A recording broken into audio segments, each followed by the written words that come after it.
अभी हम पढ़ रहे थे बच्चों स्त्रीकरण का अर्थ, उसकी परिभाषाएं पढ़ी,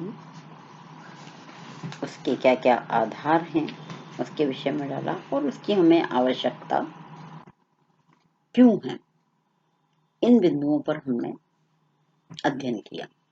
अब आता है कि स्त्रीकरण का हमारे जीवन में क्या महत्व है और उसके क्या क्या फंक्शंस हैं, प्रकार है, कार्य है। तो सुप्रसिद्ध समाजशास्त्री Max Weber, Talcott Parsons, Davis Moore ने भी स्त्रीकरण को समाज की एक अनिवार्य आवश्यकता के रूप में स्वीकार किया है, जबकि ट्यूमिन का तो यहाँ तक कहना है कि संसार का कोई भी समाज सामाजिक स्त्रीकरण का की संस्थागत प्रणाली को बिना अपनाए ही नहीं रह सकता।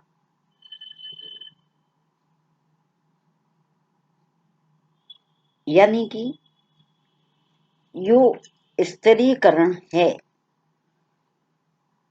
उसके दो रूप से काम है, एक तो व्यक्ति के लिए कार्य है और दूसरा समूह के लिए। व्यक्ति के लिए जो कार्य है वो व्यक्तिगत है और समूह के लिए एक समूह के अंदर व्यक्ति कैसे का उस समूह में उसके क्या दायित्व हैं और उस समूह में उसका क्या पद है, उसके अनुसार वह उस कार्य को ग्रहण करता है। ट्यूमिन ने जो ये बात की कि बिना स्तरीयकरण के कोई भी संस्था क्या नहीं कर सकती है, व्यक्ति समाज में प्रगति के पथ पर जाने के लिए भी इसकी ही आवश्यकता पड़ती है। मतलब इसको अपनाए बिना कोई भी समाज चल ही नहीं सकता है। आगे वो कहते हैं कि तथा स्तरीकरण से व्यक्ति एवं समाज प्रगति के पथ पर तीव्रता से बढ़ता है। इसके अतिरिक्त समाज व्यवस्था को सुचारू रूप से चलाने हेतु तथा उसकी निरंतरता बनाए रखने हेतु तथा समाज के सदस्यों की आवश्यकता की पूर्ति हेतु स्तरीयकरण का होना आवश्यक है। मतलब किसी भी आधार को लेकर, किसी भी क्रिया को लेकर अगर हम देखें तो स्तरीकरण व्यक्ति और समाज जहाँ है वहाँ उसका होना अनिवार्य है। हम उसको हटाकर समाज या व्यक्ति को जो हम अध्ययन करना चाहते हैं या देखना चाहते हैं तो वो संभव नहीं है। उसमें हमें इसके कहीं ना कहीं लक्षण दिखाई ही देते हैं। अब हम देखते हैं कि इसके जो महत्ता है या प्रकार हैं वो क्या क्या हैं और यह इसी कारणों से हमारे लिए बहुत उपयोगी है। नंबर 1, आवश्यकताओं की पूर्ति। स्त्रीकरण सबसे पहला जो काम है वो स्त्रीकरण के कारण हमारी आवश्यकताओं की पूर्ति होती है। जिस व्यक्ति का जिस समूह में जो पद है उसके आधार पर वो अपने उत्तरदायित्वों का क्रियान्वयन करता है और हर व्यक्ति एक दूसरे से जुड़ा हुआ है और समाज के अंदर हर व्यक्ति एक दूसरे से क्या है, डिपेंड है या आश्रित है और इसी आश्रितता के कारण उसे एक दूसरे व्यक्ति की आवश्यकता पड़ती है और उन आवश्यकताओं की पूर्ति के लिए वह एक समूह में या समाज में या झुंड में रहना पसंद करता है, क्योंकि अकेला व्यक्ति ना तो अपनी सारी आवश्यकताओं की पूर्ति स्वयं कर सकता है और ना ही वह समाज के अंदर या संसार के अंदर अकेला रह सकता है। ह्यूमन हैबिट्स है समूह में रहना। वो कुछ कर रहा है तो दूसरे लोग उसे देखें, उसके चाहे अच्छा बुरा कुछ भी कहें, उसे उसका मूल्यांकन करें और वो उसे अच्छा लगे या बुरा लगे ये अलग बात है, लेकिन इससे उसकी आवश्यकताओं की पूर्ति होती है या उसे अपने लक्ष्य और या समाज में बढ़ने के अवसर प्राप्त होते हैं। दूसरा है अधिक कार्य करने की प्रेरणा, है ना। आवश्यकता मैंने बताया ना, अधिक कार्य करने की प्रेरणा।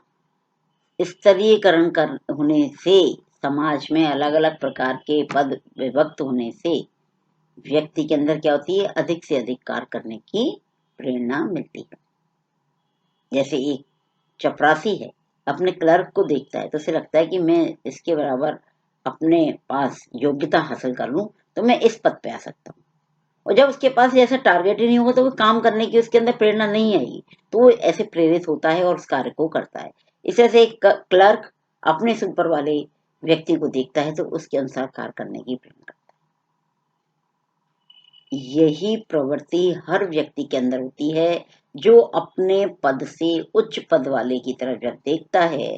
इस स्तरीकरण में उच्च और निम्न ही मुख्य बिंदु है। उसी के आधार पर वह अपने व्यक्तित्व में, अपने स्तर में परिवर्तन चाहता है तो वो अधिक कार्य करने की कोशिश करता है, जिससे कि वह अपने पद को या अपने स्टेटस को बदलने का साहस कर सके, प्रयास कर सके। तीसरा है शक्ति संतुलन। मतलब व्यक्ति के लिए सबसे बड़ा जो कार्य है स्तरीकरण के कारण शक्ति का क्या है, संतुलन है। हर व्यक्ति एक दूसरे व्यक्ति के नीचे किसी न किसी कारण से दबा होता है। हर व्यक्ति के ऊपर कोई है और ऊपर वाले के ऊपर कोई है, एक चेन बनी हुई है। तो शक्ति का क्या है, संतुलन है। उस शक्ति का प्रयोग वो आवश्यकता से अधिक या गलत रूप में उसका प्रयोग अधिक मात्रा में नहीं कर सकता। नेक्स्ट है सहयोग का महत्व। स्तरीयकरण में क्या रहता है, एक दूसरे के सहयोग का महत्व। प्राचीन समय में जैसे हमारे यहाँ वर्ण व्यवस्था थी, ब्राह्मण, क्षत्रिय, वैश्य और शूद्र, उच्च वर्ग, निम्न वर्ग और मध्यम वर्ग, ये जो सारे समूह हैं वो एक दूसरे का क्या करते हैं, सहयोग करते हैं। क्योंकि हम एक दूसरे पर क्या है, आश्रित हैं और एक के बिना दूसरे का कार्य हो पाना संभव नहीं है। इसलिए स्तरीकरण के कारण एक जो महत्व है हमारे जीवन में, वो सबसे बड़ा ये है कि सहयोग का महत्व है, एक दूसरे को सहयोग करते हैं। नेक्स्ट है मनोवृत्तियों का निर्धारण। किसकी क्या हैं, मनोवृत्तियां हैं, सोच है, इसका निर्धारण भी कौन करता है, स्तरीकरण के कारण होता है। तो स्टेटिफिकेशन के कारण हम ये देखते हैं कि इसकी सोच ऐसी है, कोई बात नहीं, छोड़ दो। इस तरह से हम अपने माइंड को या अपने कार्यों को या अपने व्यवहार को क्या कर लेते हैं, नियंत्रित कर लेते हैं। नेक्स्ट है संघर्षों से रक्षा।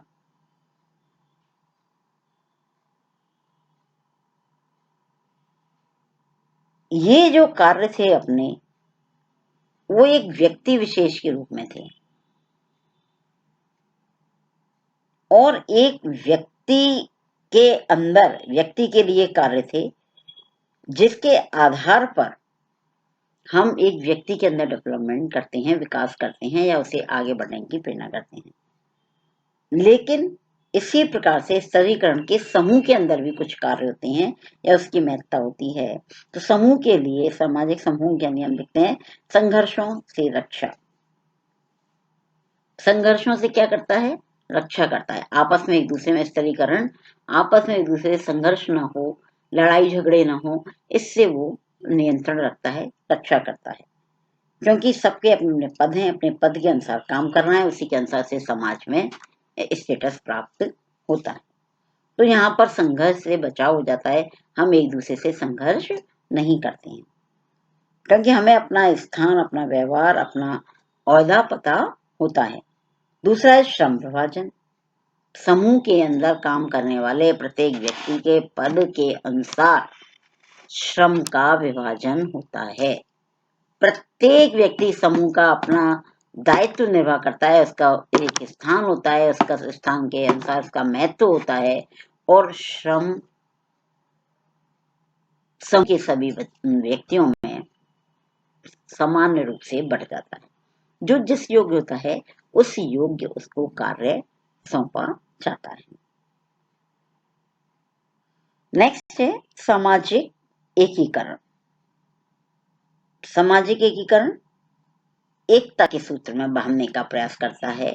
स्तरीकरण मतलब ऊंच नीच भिन्न भिन्न प्रकार के होने के बावजूद भी हम किस में बंधे रहते हैं?